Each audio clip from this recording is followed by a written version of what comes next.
Baik, kita mulai. Bismillahirrahmanirrahim. Assalamualaikum warahmatullahi wabarakatuh. Selamat datang kembali. Hari ini, insya Allah kita coba membahas bagian yang ada dalam skripsi. Khususnya di sini kita akan membahas mengenai bab 1.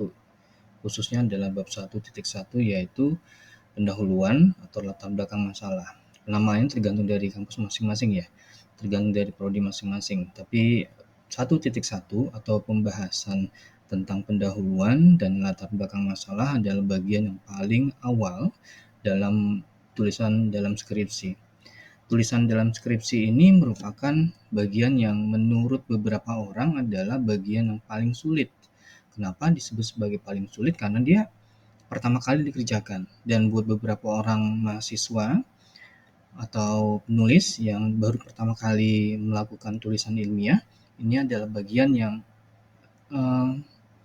sulit untuk dikerjakan karena biasanya sudah ada beban tersendiri mengenai apa yang akan dibahas gitu ya. Karena ini tulisan ilmiah, kesannya sudah ada dalam benak kita bahwa memang harus kesannya sangat luar biasa gitu, atau mungkin ada beban mental sehingga akhirnya jadi sulit untuk memulainya. Jadi bagian ini sebenarnya menurut beberapa orang adalah bagian paling sulit, bukan di bab 4, malah di bab 4 atau bagian pembahasan di mana mengolah data-data memang ada tulisan atau ada perhitungannya, tetapi kalau dalam perhitungan kan tinggal jalanin aja. Dan biasanya bagian 4 itu, bab 4 itu adalah bagian yang sudah dikerjakan selama berbulan-bulan gitu. Jadi akhirnya udah biasa gitu. Tapi yang paling sulit dikerjakan biasanya kalau untuk beberapa mahasiswa atau penulis adalah bagian ini, adalah bagian 1.1.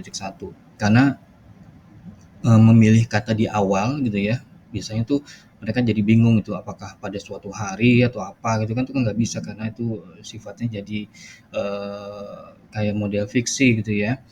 Misalnya di senja yang sunyi, itu bukan kayak gitu, tapi kita akan mencoba sebuah tulisan ilmiah, jadi bahasanya itu agak sedikit berbeda. Tetapi seperti yang saya bilang tadi, ilmiah ini menjadikan kita jadi terbebani gitu. Nah, untuk memudahkan itu, ini biasanya saya pakai gitu ya. Jadi kalau saya bikin sebuah tulisan ilmiah, entah itu skripsi atau tesis atau pokoknya jurnal gitulah, kayak gitu model seperti itu, biasanya saya menggunakan cara ini gitu ya. Yang pertama, tips yang bisa dipakai adalah selalu berpikir dari sesuatu yang umum ke khusus. Jadi di bagian 1.1 ini, cobalah membahas sesuatu yang umum dulu di bagian awal ini. Jadi membahas sesuatu yang umum, lalu nanti kita akan mencoba tulisannya nanti digiring menjadi sesuatu yang khusus, masuk ke judul gitu. Misalnya, saya ingin membahas masalah misalnya keadaan pariwisata di Indonesia gitu ya. Begitu saya ngomongin pariwisata di Indonesia, yang gambaran umumnya saya jelasin aja bahwa di dunia itu banyak negara-negara gitu. Nah, negara-negara ini mempunyai karakteristik sendiri-sendiri. Ada budayanya, ada geografisnya, segala macam. Nah, negara-negara ini itu kan punya geografis yang beda-beda tempatnya. Ada Eropa, ada Afrika, ada Amerika. Nah, kita masuk ke Asia. Nah, di Asia ini lebih kita perjelas lagi, kita ngomongin masalah Indonesia. Nah, di Indonesia baru kita ngomongin tentang dunia pariwisatanya gitu ya. Jadi kita ngomongin bagaimana letak geografisnya, keunikannya, budayanya, orang-orangnya, dan seterusnya. Jadi kita coba untuk menggiring bahwa begitu banyak masalah, begitu banyak pokok bahasan yang ada di dunia, kita bisa persempit lagi menjadi satu masalah yang kita ambil sebagai pokok masalah pembahasan. Nah, tentunya dalam penulisan ini kita akan coba menjelaskan ada variabel penelitiannya. Ada temanya yang kita bahas. Nah, sejalan dengan masuknya pembahasan dari umum ke khusus, kita coba untuk membahas hubungan atau variabel yang kita pakai. Jadi variabelnya apa aja, lalu coba untuk menghubungkan keberadaan mereka gitu ya. Misalnya ada X1, X2, kita jelaskan dulu X1, X2, lalu ada Y gitu ya, lalu kita jelaskan lagi di bawahnya hubungan X1 dengan Y, X2 dengan Y, lalu X1, X2 dengan Y, secara sederhana aja. Mungkin ini akan terkesannya berat, berat banget. Enggak, pakai bahasa sederhana aja. Karena sebenarnya di bab 1.1 ini sebenarnya masih membahas sesuatu yang sederhana, belum masuk ke pokok bahasan yang sulit gitu. Tapi sekali lagi kita coba untuk tadi, mencoba menggiring pendapat dari pembaca bahwa ada sesuatu yang besar dan di sesuatu yang besar ini rupanya ada sesuatu yang sedikit unik, sesuatu yang bisa kita ulas dan itu tentunya sekali lagi kita giring juga ada variabel ini, ada variabel itu, lalu sehingga akhirnya kita mencoba untuk menghubungkan di antara variabel-variabelnya gitu lagi dari ini semua nanti ujung-ujungnya adalah kita coba untuk menarik kesimpulan. Kita coba untuk menarik kesimpulan. Apa kesimpulannya? Kesimpulannya adalah sesuatu yang spesifik ini rupanya penting, gitu ya. Judul kita ini penting dan kenapa penting? Karena ada hubungan di antara variabelnya. Sekali lagi, biasanya di bagian terakhir dalam 1.1 itu berisikan tentang judul. Misalnya setelah kita ulas panjang lebar mengenai variabelnya, sesuatu yang menjadi khusus, akhirnya kita bilang seperti ini misalnya. Oleh karena itu, mengingat pentingnya variabel x, y, dan y gitu ya, variabel x1, x2, dan y, maka dengan ini penulis mencoba untuk membahas hubungan di antara bla bla bla bla, judul termasuk gitu ya. Jadi kayak gitu. Jadi ini akan lebih mudah untuk dikerjakan dibandingkan kalau kita tidak mempunyai konsep sama sekali. Jadi yang paling pertama yang paling penting adalah walaupun Anda sekalian tidak menggunakan tips saya ini yang 1 2 3 ini, Anda sekalian harus punya konsep. Nah, konsep itu harus kita pakai dalam penulisannya. Tapi kalau misalnya yang saya lakukan selama ini adalah seperti ini. Jadi saya coba untuk bahas yang umum menjadi khusus, lalu jalannya pembahasan dari umum ke khusus tersebut saya mencoba menampilkan variabel-variabel yang saya pakai dalam judul, lalu setelah sampai ke bagian akhir, saya coba untuk memberikan kesimpulan betapa pentingnya masalah yang saya sampaikan ini, hubungan dari variabel yang seperti apa, lalu saya tutup dengan kesimpulan, gitu ya. Nah, untuk lebih sederhananya gambarannya kira-kira seperti ini. Nah, biasanya kalau misalnya dibuat seperti gambar ilustrasi gitu ya, ini bentuknya seperti piramida terbalik atau segitiga terbalik. Jadi kita bahas dulu yang umum, nanti lama-lama mengerucut menjadi sesuatu yang khusus. Kita bahas juga hubungan misalnya antara X1 dengan Y, X2 dengan Y, lalu kita hubungkan X1 dengan 2 dengan Y, sehingga akhirnya di ujungnya kita bisa ngambil kesimpulan bahwa pembahasan kita ini penting loh, pembahasan kita ini unik loh, pembahasan kita ini adalah sesuatu hal yang mungkin patut untuk diketahui atau dipelajari, seperti itu. Sehingga akhirnya kita bisa tahu bahwa judul kita ini adalah sesuatu atau judul yang layak untuk dibaca, seperti itu ya. Karena ada sesuatu yang beda mungkin yang ingin disampaikan, ada novelties-nya dan seterusnya gitu ya. Lalu berikutnya mungkin ada pertanyaan dari beberapa mahasiswa gitu ya, apakah dalam 1.1 itu diperbolehkan adanya teori atau kutipan gitu? Karena ada beberapa dari mahasiswa atau dosen yang memberikan kesempatan atau mungkin ada yang juga melarang adanya kutipan. Menurut saya, ini yang biasa saya pakai, bila kutipannya itu berhubungan dengan pengertian atau definisi, sebaiknya jangan. Kenapa? Karena ada babnya khusus tentang itu.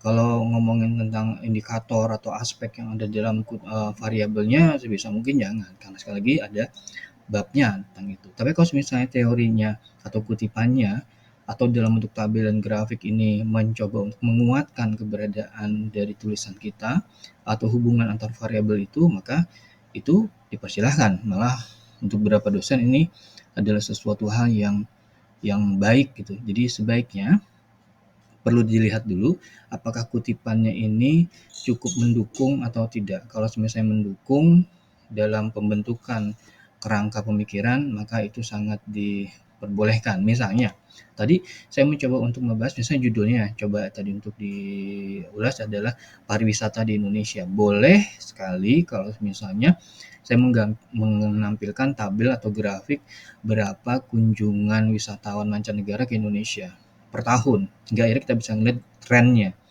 Apakah menurun, apakah terus naik gitu. Misalnya kita bandingkan antara sebelum COVID-19 dengan sewaktu COVID-19 lalu setelah COVID-19. Jadi kita lihat trennya seperti apa. Lalu boleh juga kita bahas masalah misalnya, tujuan dari turis mancanegara ini datang ke Indonesia tujuannya untuk apa? Apakah wisata halal gitu ya, ataukah mungkin wisata, eee, makan atau, food travelling gitu ya, kayak gitu model-model kayak gitu atau wisata ekstrim, olahraga ekstrim jadi seperti itu. Jadi kita bisa ngelihat perbedaan di antara aspek-aspek itu gitu. Jadi sehingga akhirnya kita bisa tahu bahwa, oh rupanya seperti ini yang harus dijalankan oleh kita, oleh pembaca, akademisi, atau mungkin kita bisa juga, nanti di ujungnya gitu ya, setelah pokok pembahasan bab 4 mungkin di kesimpulan bisa memberikan, saran untuk pemerintah atau pihak yang terkait masalah,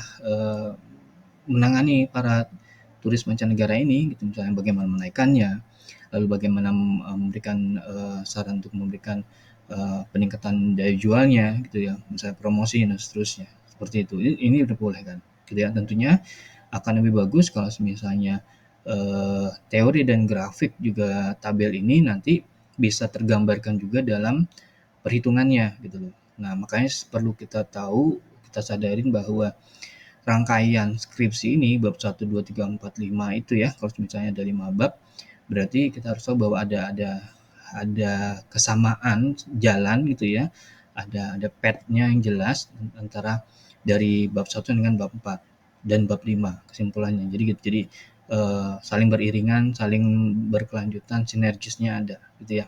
Jadi itu kira-kira. Tapi sebenarnya dari yang tadi saya sampaikan sampai dengan, detik ini, saya mau memberikan kesimpulan bahwa dalam penulisan 1.1 sebenarnya mahasiswa yang baru membuat tulisan ilmiah atau, kita semua yang mencoba, membuat sebuah tulisan ilmiah untuk jurnal atau skripsi itu biasanya terbebani dengan kata ilmiahnya gitu, sehingga akhirnya banyak di antara kita semua yang bingung memulainya. Sebenarnya iya, memang ini sebuah tulisan ilmiah, tapi perlu kita tahu juga bahwa ini belum apa-apa gitu ya. Karena sebenarnya pokok bahasannya itu adanya di bab 4. Jadi saya rasa tidak terlalu ya atau janganlah terlalu terbebani dengan kata-kata ilmiah sehingga akhirnya 1.1-nya itu mundur lagi, ragu-ragu lagi. Intinya sih sebenarnya secara sederhananya ya, bikin aja. Gak usah pikir apa-apa, bikin aja. Kalau misalnya dibilang, nanti tulisannya sederhana, ya nggak apa-apa. Nanti logika berpikirnya sederhana, ya nggak apa-apa. Nanti salah, ya udah nggak apa-apa, yang penting bikin. Lebih baik bikin lalu salah daripada salah karena nggak bikin-bikin gitu. Kalau kan kita nanti ada pembimbing, biar nanti pembimbing yang bilang bahwa ini sudah benar atau mungkin harus diperbaikin atau ini harus dibuang diganti yang baru dan seterusnya itu tergantung dari pembimbing.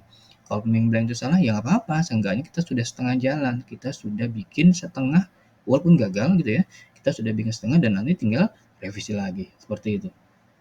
Jadi itu yang ingin saya sampaikan dalam kesempatan ini.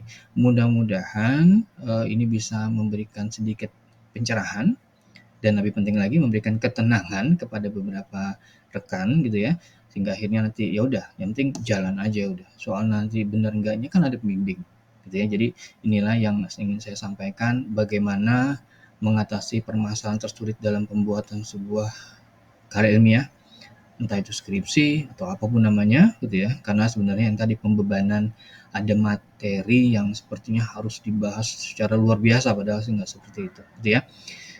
Mudah-mudahan sekali lagi ini bisa memberikan keringanan atau pencerahan buat kita semua dan mudah-mudahan skripsi atau tulisan ilmiahnya bisa berjalan dengan bagus bila ada sidang nanti, sidang juga bisa mendapatkan hasil yang maksimal.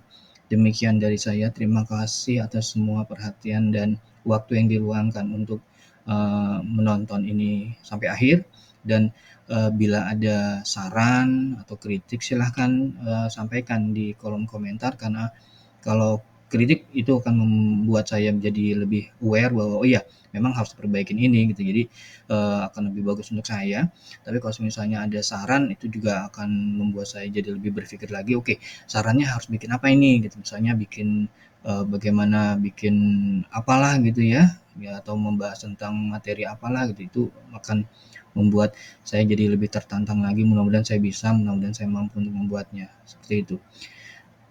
Terakhir Sekali lagi mengucapkan terima kasih, mudah-mudahan kita bisa ketemu lagi di kesempatan yang akan datang. Saya pamit. Wassalamualaikum warahmatullahi wabarakatuh. Pamit.